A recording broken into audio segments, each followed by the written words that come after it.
Passenger ছাড়ছে দেবগ্রাম বাড়ি যাচ্ছি। এখন গাড়িতে কোনো প্যাসেঞ্জার নাই গো, ওই জন্য ব্লকটা মারা দিয়ে গেলাম। আমি একা আছি, সাথে আরেকজন আছে, তাকে দেখাবো না, সে যদি বলে তাকে তাকে দেখাবো। তাহলে দেখি প্যাসেঞ্জার পেলে তো ভালো, তাহলে আরেকবার চা খেতাম। চায়ের ভাই খুব নেশা, কি বলবো ওরা চা খেলাম দাদা বলতে দোকানে, দারুণ লাগলো ওরা, টেস্টি ওরা চা। কেমন লাগলো বলতো? ভালো লাগছে, বিশাল লাগলো বল, হেভি চা।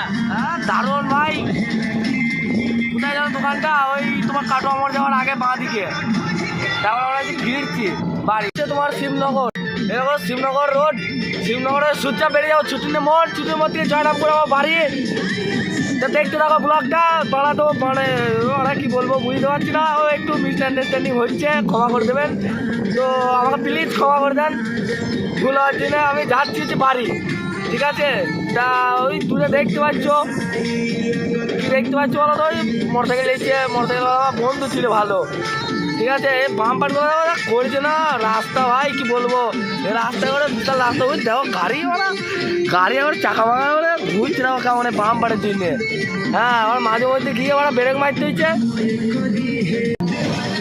এ কাকু বাড়া তুলে পরিষ্কার করছে, তাহলে বাবা মুখটা দেখবে নাকি? চাঁদ পড়া মুখ, পূর্ণিমার চাঁদ, তারও দেখা জানি না।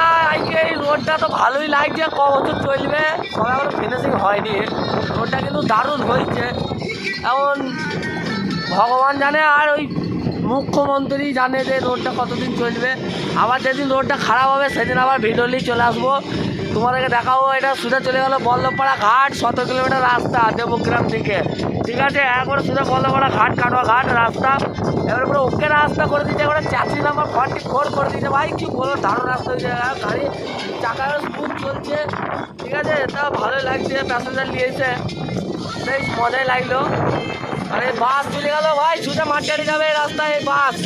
হ্যাঁ, কোথা থেকে আসছি না বাসটা, ঝামনা বাস, এই সরি ভুলে গেছে। বাসটাকে ওভারটেক মারার চেষ্টা করছে, কিন্তু ভুলেও তোমরা কোশিশ করো না। ওভারটেক মারা গাড়ি এবং মানুষের দুজনের জন্যই মারা ক্ষতিকারক, তুমি এইভাবে ওভারটেক মারবে না।